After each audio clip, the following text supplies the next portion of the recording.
Okay, hi guys, this is Pavitra. I'm gonna go with a chapter called The Stone Age Hunt for Scapegoats. Fallacy of a Single Cause.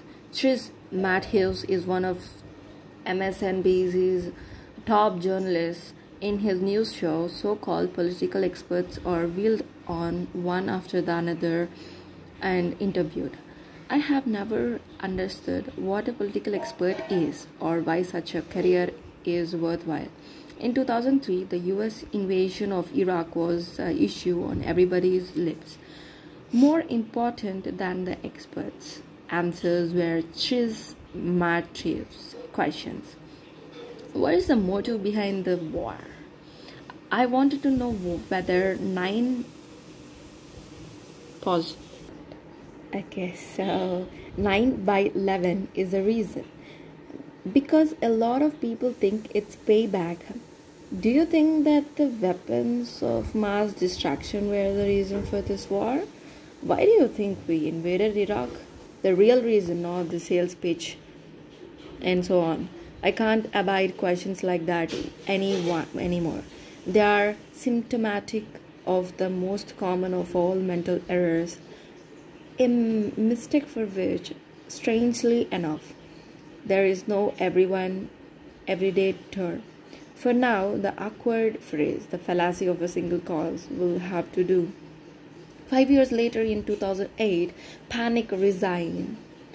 I don't know what does that mean. Reigned. Okay, let's go with it. Reigned in the financial markets. Banks caved in and had to the nurse back to the health with tax dollars. Investors, politicians, and journalists probed furiously for the root of the crisis.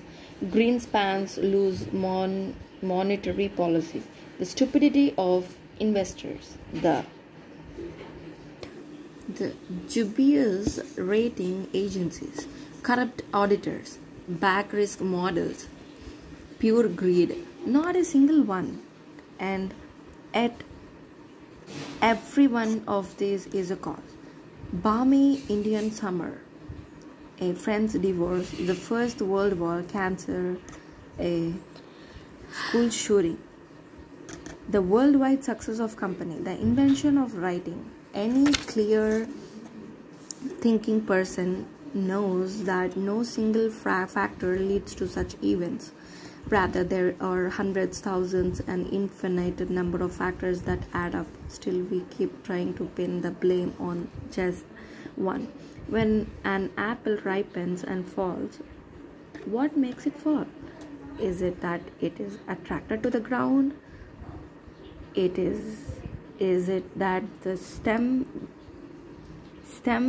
withers? Is it that the sun has dried it up? That is, has grown heavier? That the wind shakes it? That the boy standing underneath it wants to eat it? No one think is a cause. In this passage from War and Peace, Tolstoy hit the nail on the head.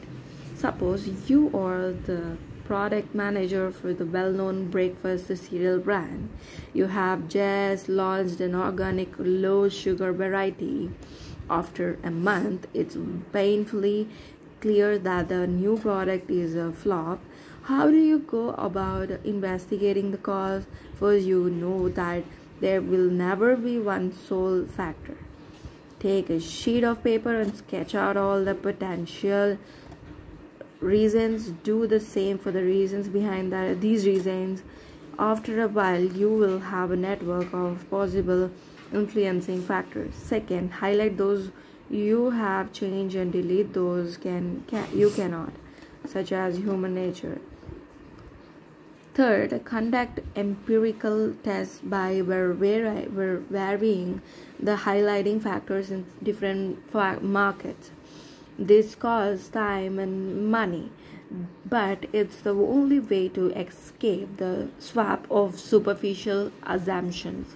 The fallacy of the single cause is as ancient as it is dangerous. We have learned to see people as masters of the own destinies. Aristotle proclaimed this 2500 years ago. Today we know that it is wrong. The notion of free will is up for debate. Our actions are brought about by the interaction of thousands of factors, from genetic predisposition to upbringing, from education to the concentration of hormones between individual brain cells. Still, we hold firmly to the old image of self-governance. This is not only wrong but also morally questionable. As long as we believe is singular reasons, we will always be able to trace trumps or disasters back to individuals and stamp them responsible. The idiotic hunt for a scapegoat goes hand in hand with the exercise of power, a game that people have been playing for thousands of years, and yet the fallacy of single cause is so popular that Tracy Chapman was able to build her worldwide success on it. Give Me One Reason is a song that secured her success. But hold on, weren't there a few others too? Okay, I'm done with the chapter. Chee-chee.